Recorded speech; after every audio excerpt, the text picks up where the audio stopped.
Some serial killers get caught because they make one mistake. These ones never did. The Phantom Killer. In the spring of 1946, a man in a white cloth sack walked the streets of Texarkana after dark. The sack had 2 holes cut out for eyes. He carried a flashlight in one hand and a pistol in the other. Nobody knew his name. The newspapers called him the Phantom Killer. Over 10 weeks, he attacked 4 times. 5 people ended up dead. 3 survived, and the whole town shut down after sundown. The first attack was on February 22, 1946. Jimmy Hollis was 25. His date, Mary John Larry, was 19. They had just come from seeing a movie together and parked on a secluded road outside town. A man walked up to the driver's side of their car, holding a flashlight and a gun. He told Hollis to get out. Hollis got out. The man pistol-whipped him twice and cracked his skull in 2 places. Hollis went down. Both survived. Hollis woke up in the hospital, with his head wrapped in bandages. He could barely remember what happened. Larry told police about the mask and the flashlight. Nobody believed a serial attacker was operating in Texarkana. Exactly 1 month later, on March 24th, a different couple was found dead in their car on another isolated road. Police found blood on the seats and shell casings on the ground. Griffin had been shot through the head. Moore was found slumped against the passenger door. Nothing was stolen from either of them. The detective working the case pulled the files from both attacks. 2 separate assaults on couples. 2 isolated roads, same part of town, same time of night. He started to see a pattern, but had no evidence connecting the 2. 3 weeks later, 2 teenagers left a school dance together. Paul Martin was 16. Betty Jo Booker was 15. They had been friends for a while. Booker played saxophone in a local band and had been named Little Miss Texarkana in a beauty contest. She was one of the most recognized teenagers in town. On the morning of April 14th, both of them were found dead in a park. Martin had been shot 4 times. Booker was found almost 2 miles away in a ditch. She had been shot twice. The detective pulled the bullets from the Martin and Booker scene and compared them to the Griffin and Moore case. Same caliber, same gun. The Phantom had killed twice now and attacked 3 times total. Ballistics confirmed what the detective already suspected. A .32 caliber pistol had been used in both double murders. This was one killer operating on a cycle. The town fell apart after that. People nailed boards over their windows at night. Gun shops in Texarkana sold out of inventory. Couples came in together and bought whatever they could get. Hardware stores ran out of locks and deadbolts. The state sent in a Texas Ranger.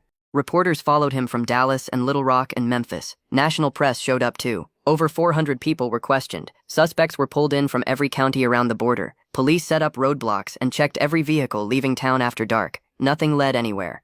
The ranger and the lead detective sat across from each other at a long table, covered in maps and case files. Texarkana sits on the border between Texas and Arkansas, which meant 2 states and 2 separate police jurisdictions, trying to coordinate one investigation. Neither side had enough.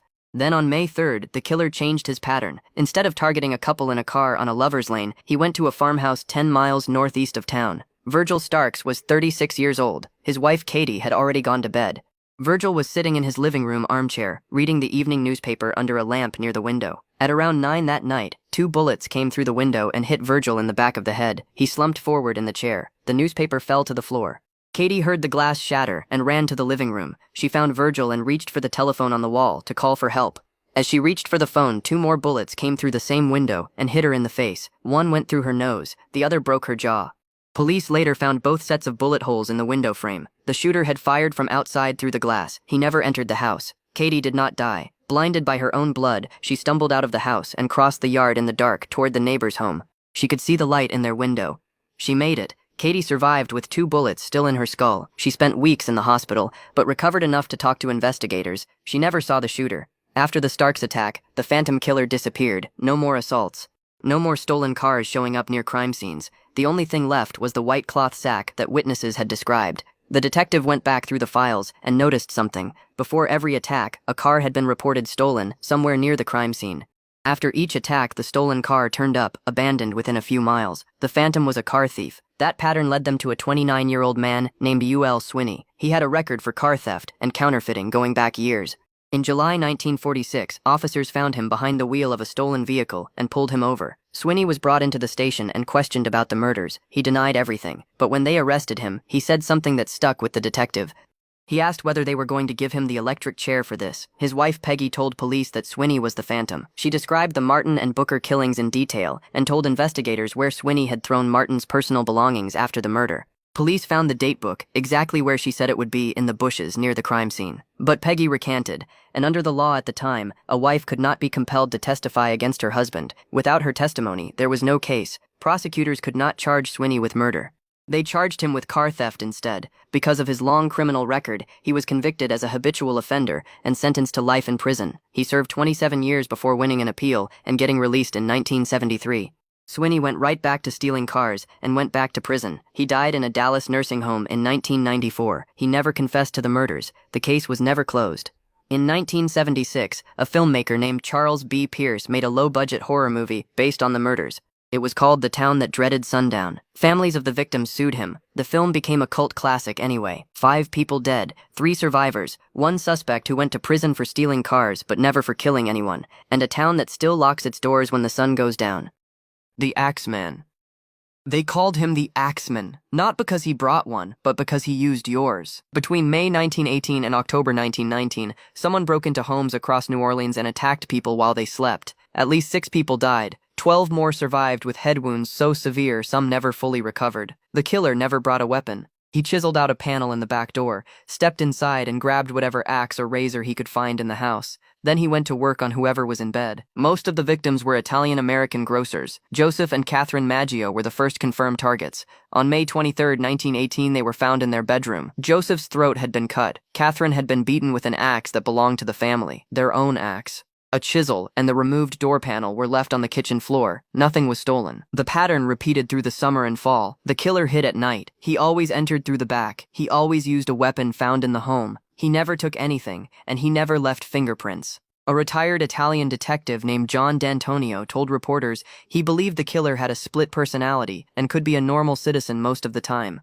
He compared the man to Dr. Jekyll and Mr. Hyde. On March 10, 1919, the killer attacked the Cortimiglia family. Charles Cortimiglia was wounded. His wife Rosie survived. Their 2-year-old daughter Mary did not. The city was in full panic after that. People reported seeing the Axeman in every shadow. Some men called police to say they had found axes in their backyards. 3 days later, on March 13th, a letter appeared in the Times-Picayune newspaper. The writer claimed to be the Axeman. He called himself a spirit and a fell demon from the hottest hell. He said he would kill again on March 19th at 12:15 in the morning. But he made one exception. Any home where a jazz band was playing would be spared. That night, every dance hall in New Orleans filled to capacity. Bands played in living rooms and on porches across the city. A local composer named Joseph Davila wrote a song called The Axeman's Jazz and published it the next morning. Nobody was killed that night, but modern criminal profilers looked at the letter years later and said the real killer almost certainly did not write it. The writing style didn't match a serial killer's psychology. The leading theory now is that Davila himself wrote the letter to sell sheet music, and it worked. The killings continued after the jazz night. The last known victim was Mike Pepitone,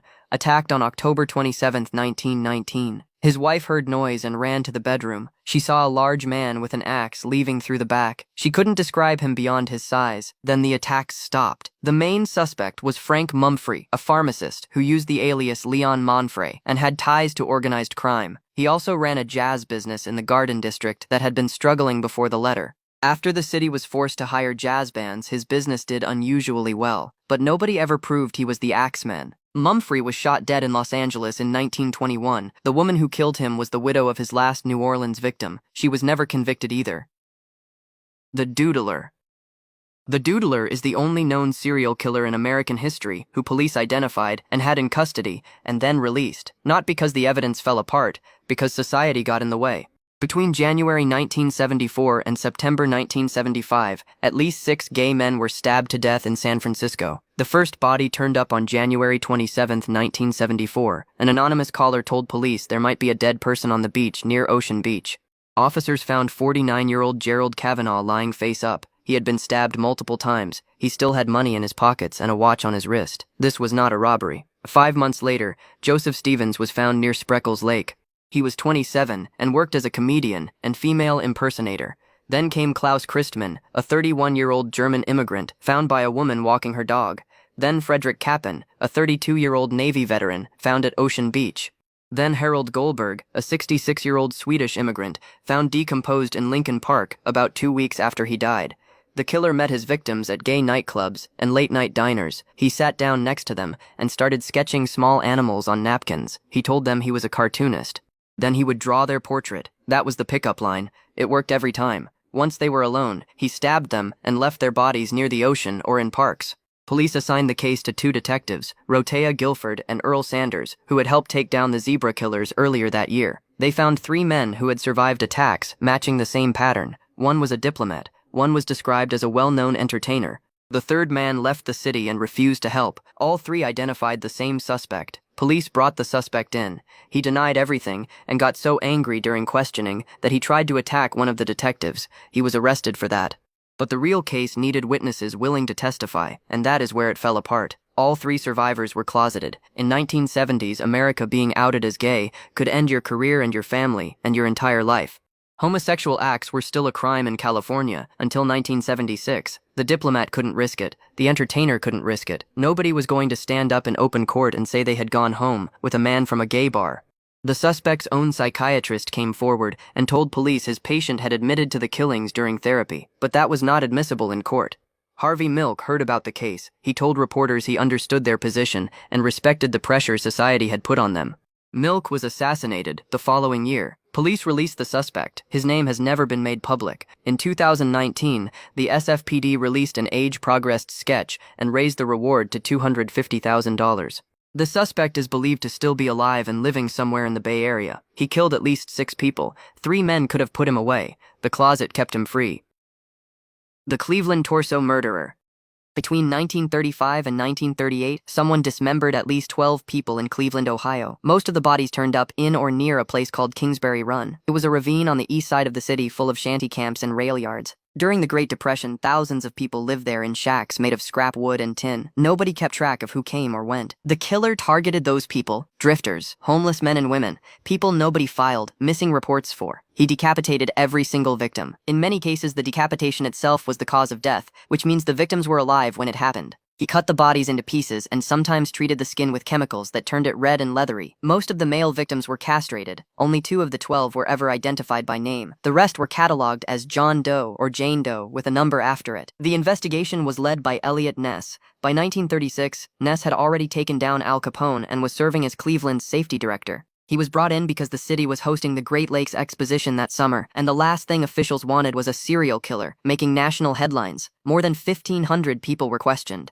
Detectives Peter Marilow and Martin Zalewski went undercover as hobos and moved through Kingsbury Run trying to find leads. They got nothing. The killer kept going. A woman's leg floated up in the Cuyahoga River in April 1938. A month later, 2 burlap bags with her torso turned up in the same river. Her head and arms were never found. Then on August 16, 1938, 3 scrap collectors found 2 more bodies at a dump near East 9th Street. The remains had been wrapped in a man's blazer and a quilt and placed at a spot that was directly visible from Eliot Ness's office window. The killer had put them there on purpose. 2 days later, Ness ordered a raid. 35 officers swept through the Kingsbury Run shantytowns at 12:40 in the morning. 300 squatters were evicted. More than 100 shacks were burned to the ground. The press destroyed Ness for it. But the killings stopped. What Ness didn't know at the time was that his prime suspect had already removed himself from the city. Dr. Francis Sweeney was a World War I veteran who had performed amputations on soldiers in the field. He lived near Kingsbury Run and had fallen into alcoholism after the war. Ness brought Sweeney in for questioning at a private hotel room and interrogated him for 2 weeks. Sweeney never confessed, but Ness believed he was the killer. The problem was that Sweeney was the first cousin of a U.S. congressman who happened to be Ness's political enemy. A prosecution would have been torn apart. Sweeney checked himself into a mental institution in 1938. He stayed there for the rest of his life, and from inside the hospital he spent years mailing taunting postcards to Ness. He kept sending them into the 1950s. Ness's career never recovered from the torso case. He left Cleveland and died, broke in Pennsylvania in 1957. His book The Untouchables came out that same year. He never saw it become famous.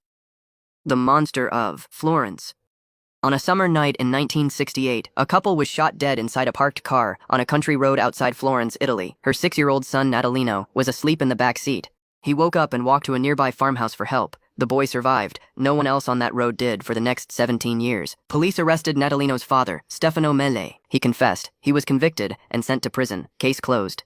But the gun used that night was a .22 caliber Beretta loaded with Winchester Series H ammunition, and the firing pin had a defect that left a mark no other gun in the world could leave. 6 years later, in September 1974, 2 teenagers named Pasquale Gentilcore and Stefania Pettini were found shot dead in their car on another country road outside Florence. Pettini had been pulled from the car and stabbed more than 90 times. The bullets matched the 1968 gun exactly. Same Beretta, same defective firing pin. Mele was still in prison. He could not have done it.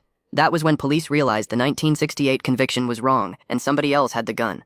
Over the next 11 years, 7 more couples were killed, the same way, always on moonless nights, always in remote lovers' lanes, always with that same Beretta. After each shooting, the killer dragged the female victim from the car and cut away specific body parts. The mutilations got worse over time. In June 1981, Carmela Danuccio had her pubic area removed. In July 1984, Pia Rontini had her left breast removed as well. In September 1985, the killer shot a French couple camping in a tent.